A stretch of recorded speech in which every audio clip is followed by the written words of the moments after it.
दोस्तों इंडिया के अंदर 5 राज्यों में हो रहे हैं यहाँ पे इलेक्शंस, जिसको लेकर के स्टॉक मार्केट में भी जबरदस्त वॉलेटिलिटी बनी हुई है। इंटरनेशनल इशू तो यहाँ पे है ही दोस्तों, उसके साथ साथ डोमेस्टिक क्यूज भी यहाँ पे बहुत ज्यादा है। जैसे कि आपने देखा होगा कि बंगाल के अंदर जो इलेक्शन हो रहा है वो स्ट्रेटेजिकली बीजेपी के लिए बहुत ज्यादा इंपॉर्टेंट है। तो आपने देखा होगा कि बीजेपी यहाँ पे जो है बंगाल में पूरे जोर शोर पे जो है अपना चुनाव प्रचार कर रही है, और चुनाव प्रचार करने के दौरान वो पूरी कोशिश कर रही है कि इस चुनाव को किसी भी तरह से जीता जाए।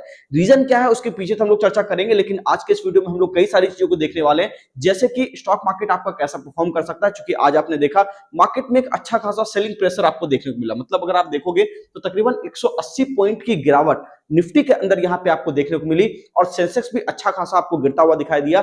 मार्केट हीट मैप की अगर हम लोग बात करें तो यहाँ पे बहुत सारे स्टॉक्स जो है आज दबाव की तरफ यहाँ पे काम कर रहे थे। बहुत नाम मात्र के ऐसे स्टॉक्स थे जो कि ऊपर की तरफ यहाँ पे देखने को मिल रहे थे। तो हम लोग यहाँ पे बात करने वाले हैं ओवरऑल मार्केट का व्यू कैसा रहने वाला है, उसके साथ साथ क्रिप्टो में कैसे ट्रेड करें, उसके साथ साथ गोल्ड की क्या एनालिसिस रहेगी, प्लस इसके साथ साथ क्रूड कैसा आपका रिएक्ट कर सकता है। सारी चीजों को आज हम लोग डिस्कस करने वाले हैं। उससे पहले अगर आप चैनल पर नए हैं, सबसे पहले चैनल को सब्सक्राइब कर लीजिए। और एक बात और, जो भी व्यक्ति शेयर मार्केट क्लास बिल्कुल जीरो लेवल से सीखना चाहते हैं, नीचे दिए गए नंबर पे आप कॉल करिए, आपको हमारी टीम सारी जानकारी देगी। चलिए वीडियो को स्टार्ट करते हैं। सबसे पहले एक बात समझिएगा कि यहाँ पे जो है ना दोस्तों, एक बात आप ध्यान दे दीजिए कि जो इलेक्शन है, इलेक्शन के अंदर बंगाल स्ट्रेटेजिकली इंपॉर्टेंट बीजेपी के लिए क्यों है।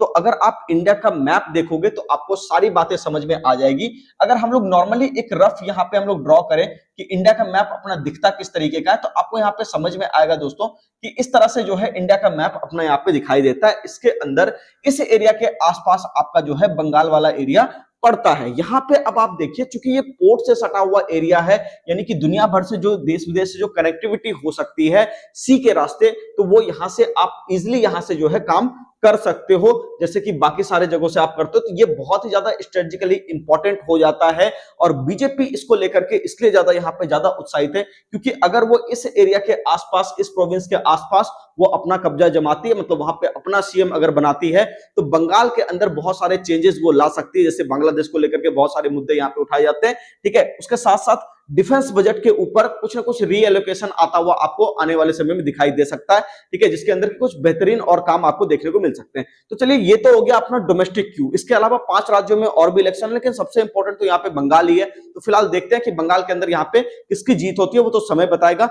लेकिन एक बात समझिएगा, मार्केट अभी भी थोड़ा सा नर्वस है, क्योंकि इसके अंदर आपने देखा था डोनाल्ड ट्रंप जो है उल्टी सीधी बातें कर रहे हैं, और उस उल्टी सीधी बात के करने के कारण मार्केट जो है नीचे की तरफ आ रहा है। आपको पता है इजराइल ईरान का वॉर अभी भी चल रहा है, और स्टेट ऑफ हॉर्मुज जो है कभी खुलता है कभी बंद होता है। मतलब चीजें अभी भी पूरी तरह से यहाँ पे सही नहीं हुई है, जिसको लेकर के मार्केट थोड़ा सा अनसर्टेन यहाँ पे हो रहा है। और उसके अंदर स्टॉक्स जो है जबरदस्त के तरीके से आप देखोगे नीचे या फिर ऊपर, दोनों साइड पे काम कर रहे हैं। कुछ स्टॉक्स अच्छे वाले हैं जिसके अंदर हम लोगों ने चर्चा की थी, जैसे मेटल स्टॉक्स आपको और परफॉर्म करते हुए दिखाई देंगे, ठीक है। लेकिन कुछ ऐसे स्टॉक्स हैं जो बहुत ही ज्यादा दबाव फील कर रहे हैं। लेकिन मुझे ऐसा लग रहा है कि आप धीरे धीरे इस गिरावट को पहले एक बार थमने दीजिए, जो आज की गिरावट हुई है इसको थमने के बाद अगर आप थोड़ा बहुत स्टॉक स्पेसिफिक वहां पे काम करना शुरू करोगे, सिलेक्टिव होकर के काम करना शुरू करोगे, तो मुझे लगता है कि मार्केट के अंदर रिटर्न बनाना पॉसिबल है, और मार्केट धीरे धीरे सेटलमेंट के फेज की तरफ जाएगा। लेकिन हाँ, पूरा एग्रेसिव बाइंग करने का समय अभी नहीं आया है, थोड़ा थोड़ा स्टॉक्स को आप बाय कर सकते हो। निफ्टी के अंदर का व्यू आपको समझ में आ गया, ठीक है। इसके अलावा हम लोग बात कर लेते हैं कि क्रिप्टो अपना कैसा काम करेगा। सबसे पहले आपको यहाँ पे इंपॉर्टेंट एक चीज समझा देता हूं कि यहाँ पे जो है ना, क्रूड को आपको सबसे पहले देखना पड़ेगा, क्योंकि यहाँ पे क्रूड के अंदर जबरदस्त चाल। यहाँ पे अगर मैं क्रूड ऑयल WTI खोल दूं, यूएस क्रूड की मैं यहाँ पे थोड़ा चर्चा कर लूंगा, ठीक है ना। तो अगर आप यूएस क्रूड को देखोगे, एक सेकंड, यहाँ पे WTI, हाँ ये रहा। तो इसके अंदर अगर हम लोग देखें तो $105 पर बैरल का यहाँ पे आपको क्रूड दिखाई दे रहा होगा। लेकिन यहाँ पे एक अच्छा खासा सपोर्ट एरिया, पिछली बार जब हम लोगों ने वीडियो बना करके आपको बताया था, वहां पे ये कहा था कि इस एरिया के आसपास आपका जो है क्रूड एक बार रेंज बाउंड होकर के सपोर्ट ले सकता है। अभी वही कर रहा है, नीचे से ये एक बार ऊपर की तरफ जा रहा है। देखिएगा, सबसे इंपॉर्टेंट बात आपको एक बात समझाना चाहूंगा। आपने देखा कि वर्ल्ड वाइड ग्लोबली जो है इन्फ्लेशन यहाँ पे बढ़ता हुआ दिखाई दिया, जिसके कारण जितने भी कमोडिटी के आपके वहां पे प्राइसेस थे वो सब आपको बढ़ते हुए दिखाई दिए। मतलब अगर आप गोल्ड देखोगे, सिल्वर देखोगे, ठीक है, कॉपर, निकल, एल्युमिनियम, जिंक, कुछ भी आप देख लो, सारे के सारे कमोडिटी आपको ऊपर की तरफ जाते हुए दिखाई देंगे। लेकिन यही एक ऐसा कमोडिटी था, यानी कि क्रूड ही एक ऐसा कमोडिटी था जो कि ज्यादा अंडर परफॉर्मेंस इसके अंदर था, और चूंकि न्यूज भी उस तरह की आ गई, जिस कारण से आपने देखा कि क्रूड जो है आपका ऊपर की तरफ यहाँ पे आ गया। लेकिन एक बात मैं आपको बताना चाहूंगा दोस्तों, अभी जो ये सस्टेन कर रहा है इसको थोड़ा ध्यान समझ लीजिएगा कि वॉर खत्म होने के बाद भी चांसेस हैं कि क्रूड के अंदर आपको थोड़ी सी महंगाई देखने को मिले। अभी एक सबसे इंपॉर्टेंट बात मैं आपको बता देना चाहता हूं, जैसे अभी इलेक्शन चल रही है, तो इलेक्शन को लेकर के इंडिया के अंदर अभी यहां पे ये कहा जा रहा है कि हम लोग पेट्रोल डीजल के रेट को नहीं बढ़ाएंगे। लेकिन अगर आप ध्यान से देखोगे तो जैसे ही इलेक्शन यहां पे खत्म होगा, क्योंकि ऐसा स्ट्रेटेजिकली पीछे भी गवर्नमेंट करती आई है, तो इलेक्शन जैसे ही खत्म होगा आपको हो सकता है पेट्रोल डीजल के ऊपर 25 से 30 रुपए की हाइक यहां पे देखने को मिले। तो इसके अंदर चूंकि जो सरकार अभी घाटा झेल रही है वो अभी आपको इफेक्ट नहीं आ रहा, क्योंकि इलेक्शन है तो सरकार भी चाहती है कि भैया लोग पहले अपने को वोट दे दें, फिर उसके हिसाब से हम देखें। देखो ये कोई क्रिटिसिज्म नहीं है, ये एक स्ट्रेटजी का पार्ट है, इस बात को समझिएगा।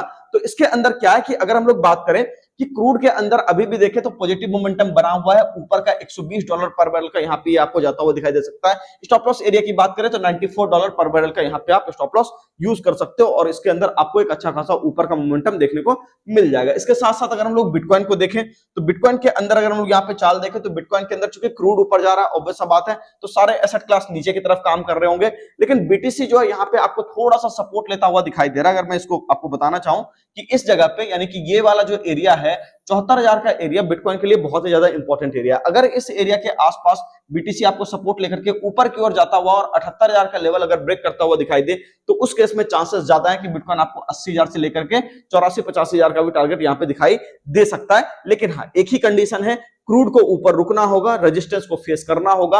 अगर क्रूड ने रेजिस्टेंस किया तो ये टारगेट आपको जल्दी से अचीव होते हुए दिखाई देंगे। क्रूड ऊपर की तरफ जाएगा तो उस केस में बीटीसी भी हो सकता है आपको थोड़ा बहुत दबाव दिखाता यहाँ पे नजर आ जाए। ये तो हो गया बिटकॉइन के अंदर। दूसरी बात अगर हम लोग बात करें तो गोल्ड के अंदर तो क्लियर कट मैंने आपको कहा था कि आने वाले साल 2 साल तक रेट भी नहीं आएगा, और अगर आप ध्यान से देखोगे तो गोल्ड आज भी वैसे ही काम कर रहा है जैसे मैंने आपको बताया था। इस एरिया के आसपास ही हम लोग बात करते थे दोस्तों, टॉप के आसपास, कि जो है गोल्ड ने टॉप लगा दिया और अभी बिल्कुल हम लोग रेंज बाउंड काम कर रहे हैं। रेंज क्या अपना, इसको अगर आप ध्यान से देखोगे आपको खुद भी समझ में आ जाएगा। पहला एरिया आपका बन रहा है $4370 का, ऊपर का एरिया अगर हम लोग बात करें तो 4893 यानी $4900 के आसपास का, यानी इसी रेंज में क्रूड आपका आने वाले कुछ हफ्ते बिता सकता है। हाँ, अब मैं ये आपको जरूर कहना चाहूंगा कि एग्रेसिव सेलिंग करने मत जाइए, क्योंकि अगर आप ध्यान से देखिएगा तो आज यहाँ पे एक अच्छा खासा ग्रीन कैंडल आपको बनता हुआ दिखाई दे रहा है। लेवल्स की अगर हम लोग बात करें तो इस लेवल को अगर काटता हुआ दिखाई देता है गोल्ड, ठीक है, यानी कि 4730 के ऊपर अगर आपको गोल्ड सस्टेन करता हुआ दिखाई दे तो उस केस में मार्केट आपको एक बार ऊपर की रैली यहां पे दिखा सकता है। गोल्ड में हो सकता है थोड़ी बहुत रैली आने वाले कुछ हफ्तों में आपको दिखाई दे जाए, ठीक है। लेकिन अगर आज का लो ब्रेक हो गया तो फिर हम लोग वापस से नीचे आ जाएंगे, $4260 के आसपास आने की कोशिश यहां पे करने लग जाएंगे, ठीक है। तो ये पूरा का पूरा मार्केट का एनालिसिस है दोस्तों।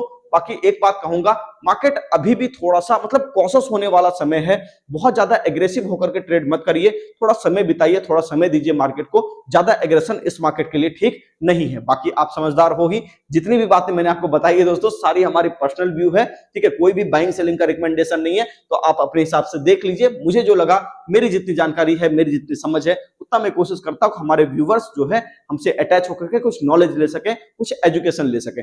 बाकी वीडियो कैसा लगा कमेंट सेक्शन में जरूर बताइएगा। नए हैं चैनल को फॉलो करते जाइएगा।